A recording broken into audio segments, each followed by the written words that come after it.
Santapan Harian Rabu 8 Juni 2022.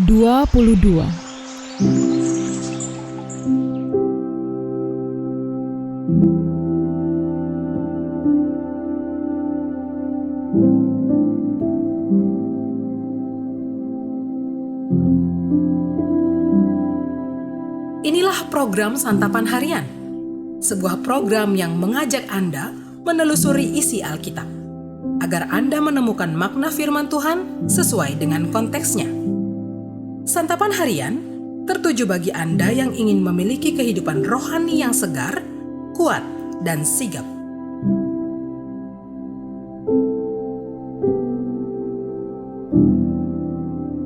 Hari ini kita akan membaca Yeremia pasalnya yang ke-51, ayat yang pertama hingga ayatnya yang ke-35. Namun, kita akan membacanya di ayatnya yang ke-6 hingga ayatnya yang ke-10. Sebelumnya, mari kita berdoa. Tahun, bulan, dan hari terus berganti, namun kasih-Mu tetap abadi di dalam hidup kami. Kasih-Mu tak berubah. Firman-Mu tak berkesudahan, dan kini dengan hati terbuka dan penuh kerendahan, kami siap menerima kebenaran firman-Mu.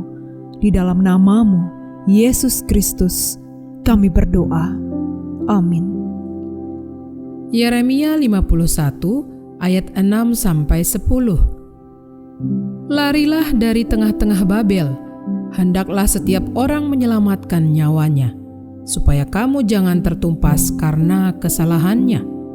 Sebab inilah waktu pembalasan bagi Tuhan. Ia membayar ganjaran kepadanya. Babel tadinya seperti piala emas di tangan Tuhan yang memabukkan seluruh bumi. Bangsa-bangsa minum dari anggurnya. Itulah sebabnya bangsa-bangsa menjadi gila. Tiba-tiba Babel jatuh dan pecah. Ratapilah dia, ambillah balsam untuk lukanya. Mungkin ia menjadi sembuh. Kami tadinya mau menyembuhkan Babel, tetapi ia tidak dapat disembuhkan. Tinggalkanlah dia, marilah kita pulang masing-masing ke negerinya. Sungguh penghukumannya sudah sampai ke langit, sudah menjangkau awan-awan. Tuhan telah membuat segala kebenaran kita menjadi nyata. Marilah kita ceritakan di Sion perbuatan Tuhan Allah kita.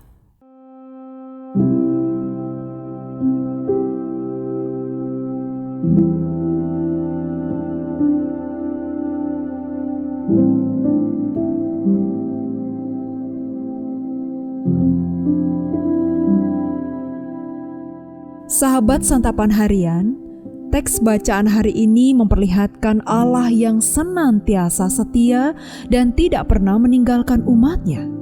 Dengan segala hikmat, Ia menata kehidupan umat-Nya. Allah melakukan pembalasan dengan menghukum Babel. Allah menunjukkan dirinya sebagai pribadi yang menjadikan alam semesta dengan segala hikmat dan akal budinya. Hal ini menunjukkan kebodohan manusia yang tidak berpengetahuan karena hidup mereka penuh kesia-siaan dalam penyembahan patung. Dosa dan kebodohan Babel menjadikan mereka sebagai lawan Allah. Melalui teks ini, kita melihat cara Allah merawat umat-Nya.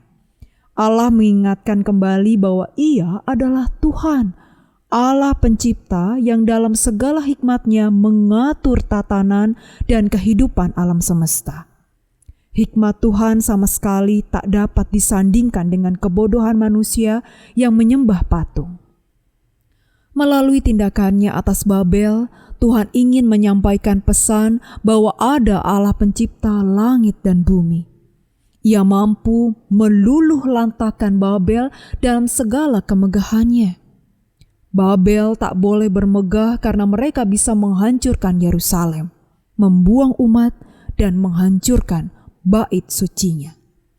Tuhan ingin bangsa Babel mencatat bahwa itu semua terjadi karena Tuhan mengizinkan dan memakai tangan Babel sebagai alat penghukuman atas umat-Nya.